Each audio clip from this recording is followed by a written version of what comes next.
Well, we've not done a proper radio reaction for a while, so here we go. Pierre Poilievre on the radio, exclusive interview with what are they? AM 640. Yeah, that's the station I listen to daily while I'm chugging along, burning my carbon tax. Let's have a listen to how we started the conversation.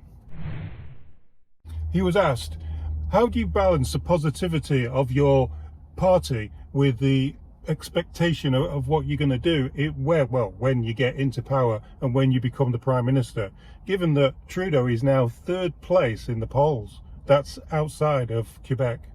Remind people of the choice between a costly carbon tax coalition of Trudeau and the NDP, who will tax your food, punish your work, double your housing costs, and unleash crime in your community, or common sense conservatives who will axe the tax, build the homes, fix the budget, and stop the crime.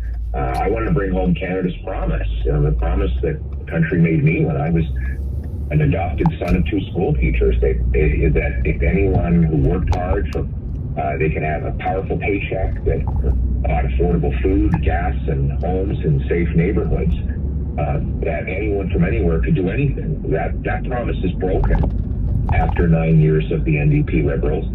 I'm going to bring it home with a common sense plan, and that's the message that will win us the carbon tax election. So then he was asked, what's the plan with all the no confidence votes that you keep bringing up in Parliament?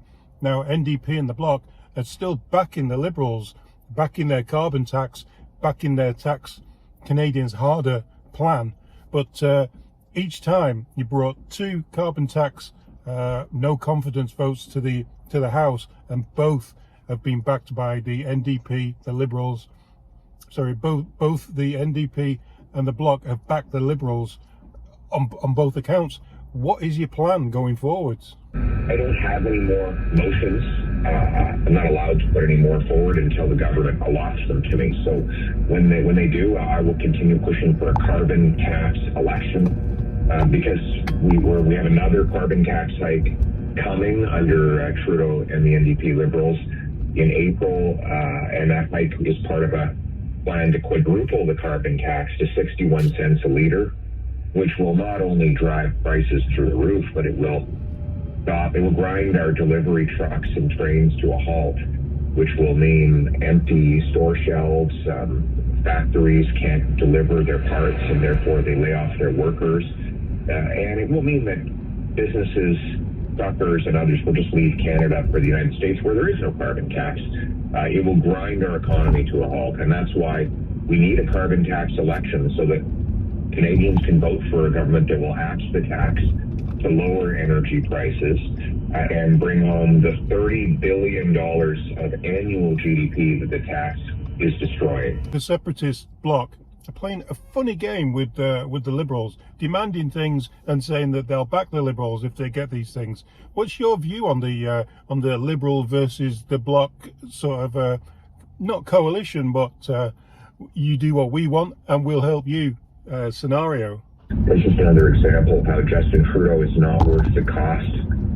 He's buying political power for himself with your money. And after 9 years of Trudeau and the NDP, look at the result. Your housing costs have doubled.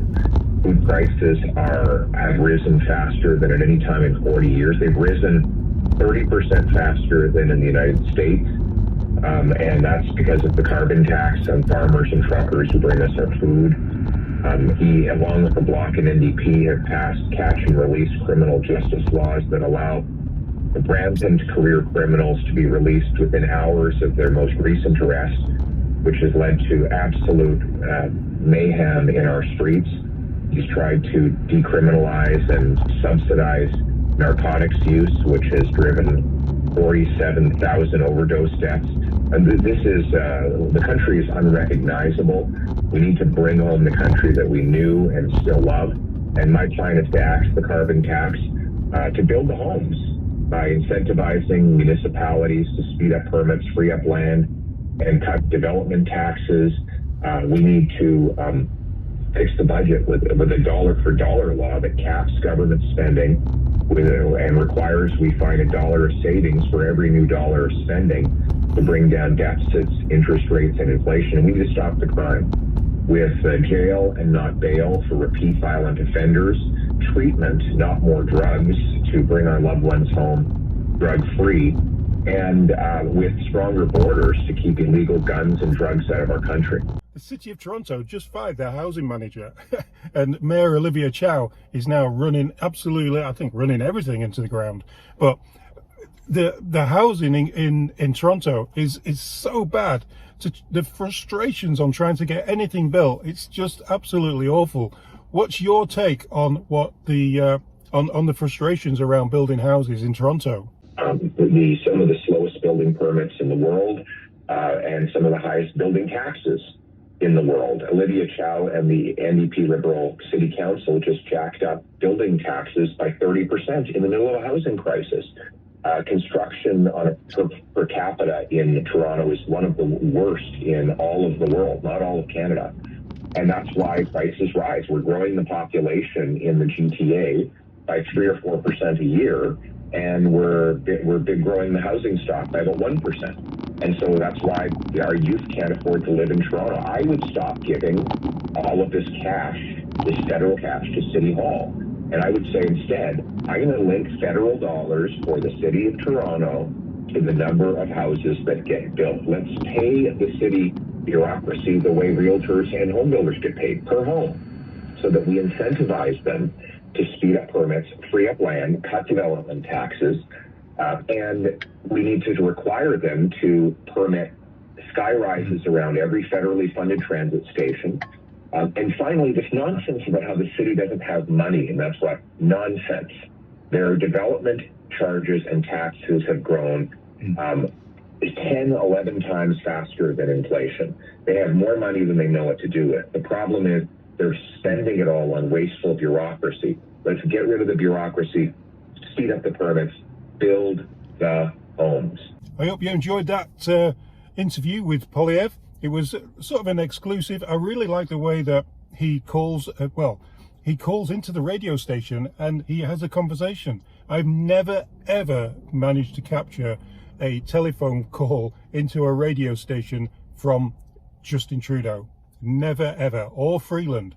Never. Or I think Singh's done it maybe once or twice. Oh, I'm pointing again now. sorry the guy who says he doesn't like me pointing. Anyway, yeah, he did go on. There was one more question, but I don't want to put that question on here because it's about the Middle East and what's going on there. So I don't want to put that on here because I don't want this video getting suppressed by talking about that. So I'm gonna put that on tomorrow. Tune in tomorrow. I'll put that last question on. Till next time.